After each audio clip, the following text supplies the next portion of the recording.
미국 주식시장과 한국 주식시장 말씀을 드리는데 S&P 500 같은 경우에는 거래일 연속으로 지금 계속 하락세를 보이고 있는 그런 모습이거든요. 이런 와중에 미국의 경제적 지위가 약화되고 있는 모습을 무디스가 그냥 신용등급을 강등시켜 버림으로 인해서 현실적인 이슈로 등장을 시켜버렸고, 당장 미국 달러화를 기축통화 지위에서 던져버린다고 하면 세계 경제는 대공황적 상황을 맞이할 수밖에 없겠죠. 미국 경제에서 달러화의 기축통화 위상 약화는 세계 경제에 상당한 문제를 일으킬 가능성이 크다라고 보여집니다. 네, 안녕하십니까, 박수정입니다. 요즘 날씨가 좀 더워지고 있죠. 5월이 지나가고 나니까 날씨가 더워지는 건 당연한 것 같습니다. 세상의 변화도 이와 같지 않나 싶습니다. 우리가 사계절이 있기 때문에 계절을 빗대어서 말씀을 드리자면, 경제라는 것도 여름이 있고 가을이 있고 겨울이 있고 봄이 있는 것 같습니다. 지금은 겨울에 들어가는 듯한 그런 느낌을 많이 듣습니다. 지금 여러분께서 일반 뉴스로 들으시지만 팬데믹2가 창궐할 가능성에 대해서도 신경이 좀 곤두서 있는 상태입니다, 사실은. 왜냐하면 이게 가져올 파급 효과가 만만치 않기 때문에 그렇습니다. 제가 몇 번 말씀을 드렸는데, 빌 게이츠 멜린다 재단에서 늘 반복해서 하는 이야기가 5년을 주기로 해서 새로운 박테리아가 기후온난화로 인해서 창궐할 수 있다는 이야기를 했다는 말씀을 제가 전해드렸고, 또 최근에 그런 이슈들이 등장을 하면서 이게 쉽게 간과할 수 없는 문제라는 점, 두 번째는 일전에 보여드렸던 레이 달리오의 그래프에서 인류가 생명을 잃은 원인 중에서 가장 큰 것이 기아였고 그 다음에는 질병이었다라는 말씀도 제가 드렸던 것 같습니다. 그래서 세계의 이런 그 변화, 글로벌 질서의 변화 속에 질병이라는 것도 저희들에게 닥쳐오고, 또 러시아 우크라이나 전쟁은 끝을 모르고 계속해서 진행 중에 있으면서 미국 쪽에서는 러시아 쪽 자산을 몰수해야 된다, 차압해야 된다, 이런 이야기도 지금 나오고 있는 상황인데, 우크라이나 쪽에서 전쟁 물자가 이제 소진돼 가고 있기 때문에 또 지원을 해야 된다라는 이야기까지 나오고 있습니다. 그래서 전쟁도 지금 진행 중에 있고, 2027년까지 중국 본토에서 대만을 그냥 놔둘 것인가의 문제도 하나의 관심사로 또 떠오르고 있고, 이런 가운데서 이제 과학기술 쪽에서는 화웨이나 샤오미 같은 이 중국의 소위 디지털 기업들, 거대 기업들이 미국을 맹추격을 하고 있고, 이 와중에 트럼프 대통령은 지금 오늘 제가 아침에도 말씀을 드렸는데 정상적이지는 않는 것 같습니다. 왜 정상적이지 않는 것 같냐 그러면, 하버드 대학의 외국 유학생들을 축출하도록 이야기들을 하고 있고, 하버드 대학은 법적인 소송을 했습니다만, 그래서 일단 유학생들이 머물 수 있도록 조치가 된 걸로 알고 있습니다. 그래서 하버드 대학뿐만이 아니라 유니버시티 오브 펜실베니아, 또 플로리다 대학, 기타 등등 많은 대학의 반유대이즘을 지향하는 유학생들에게는 유학비자라든지 취업비자 같은 것을 제한하도록 요구하고 있는 모습.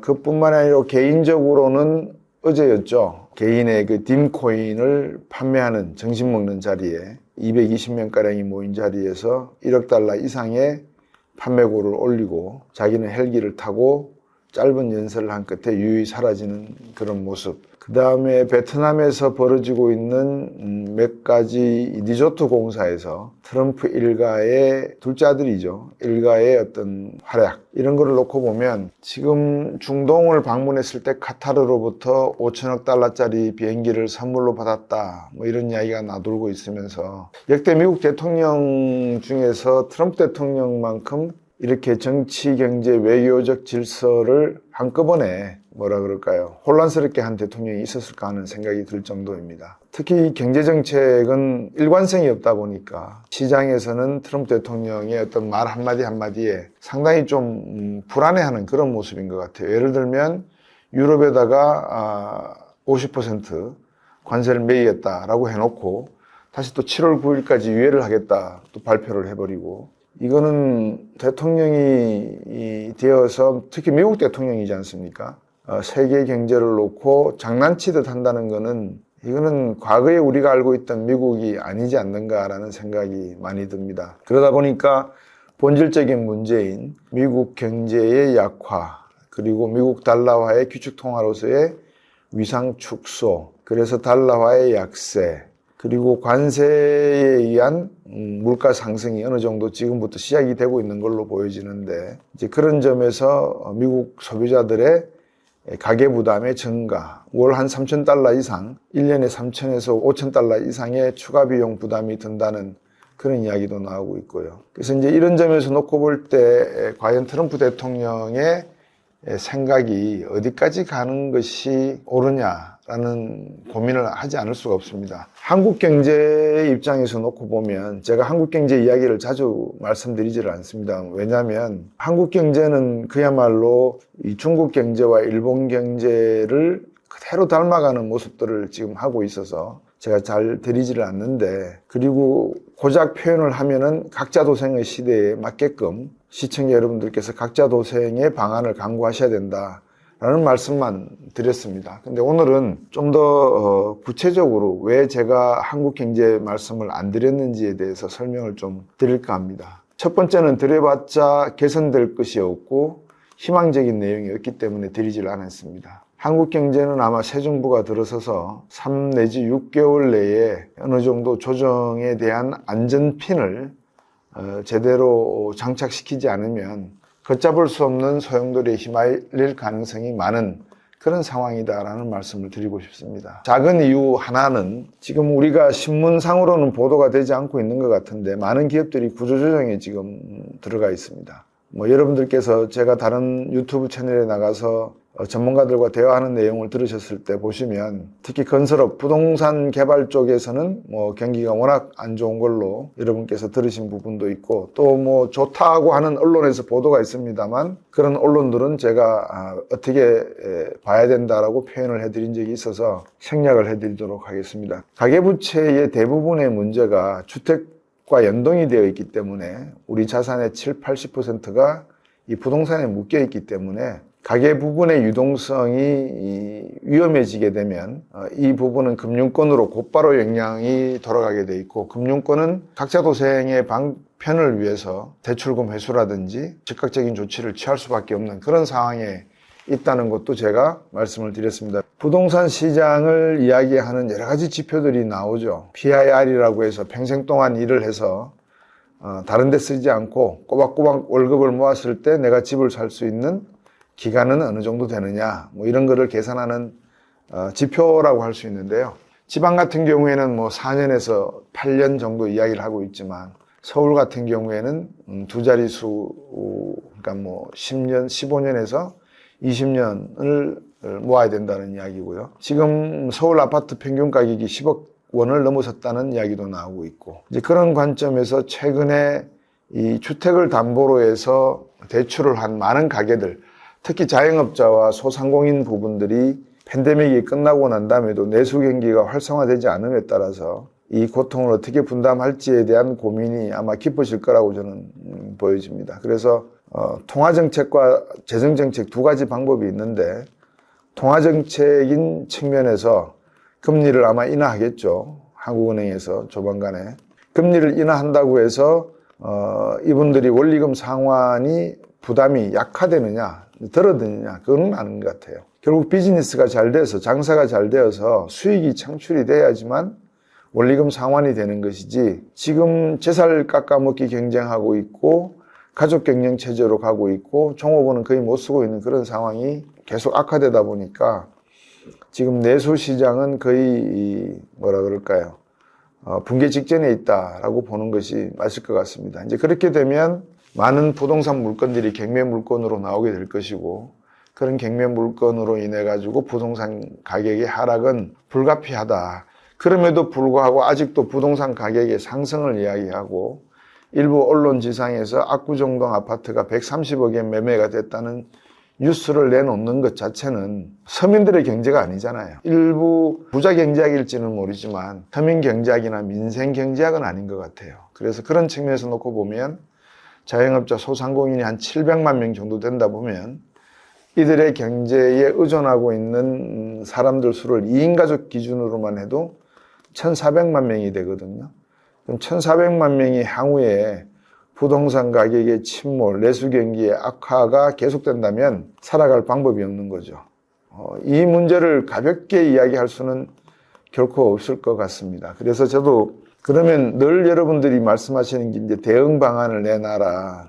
당신이 적어도 경제학자면 대응 방안을 내놔야 되지 않느냐라고 말씀들을 하시잖아요. 제 나름대로 여러 가지 생각이 있습니다만 한국은행이 생각할 수 있는 통화정책을 통해서 앞에서 말씀드리려다가 말았는데 금리를 인하한다고 해서 그 금리 인하가 원리금 상환 부담을 줄여줄 수는 없다는 걸 다시 한번 말씀을 드립니다. 왜냐하면 내수 경기가 없기 때문에 수익이 없기 때문에 그렇습니다. 일전에도 말씀을 드렸습니다만 종합소득세 신고를 하는데 월 소득 100만 원 이하, 즉 종합소득세 신고 영원인 자영업자들 수가 전체 자영업자의 75%에 이른다는 것은 그만큼 한국 경제가 악화일로를 거듭하고 있다라는 말씀과 같아서 그런 말씀을 드렸던 적이 있습니다. 그래서 통화정책 가지고는 될 방법이 없다. 그러면 결국은 이제 재정에 의존을 해야 되는데 재정정책에서는 많은 분들이 아마 이렇게 하실 거예요. 자영업자, 소상공인, 중소기업을 지원한다면 나는 왜? 이렇게 아마 표현하실 것 같아요. 나는 왜 빠뜨려 넣느냐라고 말씀을 하실 것 같아요. 여러 가지 원인을 추적하다 보면 그런 말씀도 드릴 수 있겠죠. 우리가 복지와 사회 보장을 이야기하면서 늘 유럽 국가들을 비교를 했습니다. 근데 유럽 국가들은 지금 어떤 자주적인 한탄을 하고 있냐면 오랫동안 길들여진 사회 보장과 복지 제도는 이래서 새로운 위기와 기회를 가지고 도전할 수 있는 정신을 함양하는데 실기해버렸다. 그러니까는 국가가 책임지고 정부가 책임지고 기초적인 생활을 보장해 주다 보니까 어떤 면에서 보면 새로운 일자리를 찾거나 또는 새로운 도전에 적극적으로 나서는 그런 정신이 많이 소멸됐다라는 이야기고요. 미국 입장에서 이번에 하원에서 감세안이 통과가 됐습니다만 이제 상원에서 통과가 돼야 된다는 부담이 있죠. 근데 한편 트럼프 대통령이 이번에 감세안을 좀 통과시켜 달라라고 했을 때 하원에서 한 표 차로 통과가 되긴 했습니다만 그 내용을 구체적으로 한번 또 들여다보면 설득력은 있습니다. 예컨대 나이가 좀 들었다고 해서 일하지 않으려고 한다. 그러니까 60세 넘어가는 사람들이 일하지 않고 그냥 푸드 스탬프 받으려고 하니까 이거는 옳지가 않다. 물론 정부가 그것을 하나의 그 근로자들의 도덕적 해이라고 지칭을 하려고 그러면 일자리가 많이 존재해야 됩니다. 그러니까 일자리가 있는 상태에서 일을 하지 않으려고 한다라고 하는 것은 말이 됐는데 일자리가 없는 상태에서 일을 하지 않으려고 한다라는 말은 모순적이잖아요.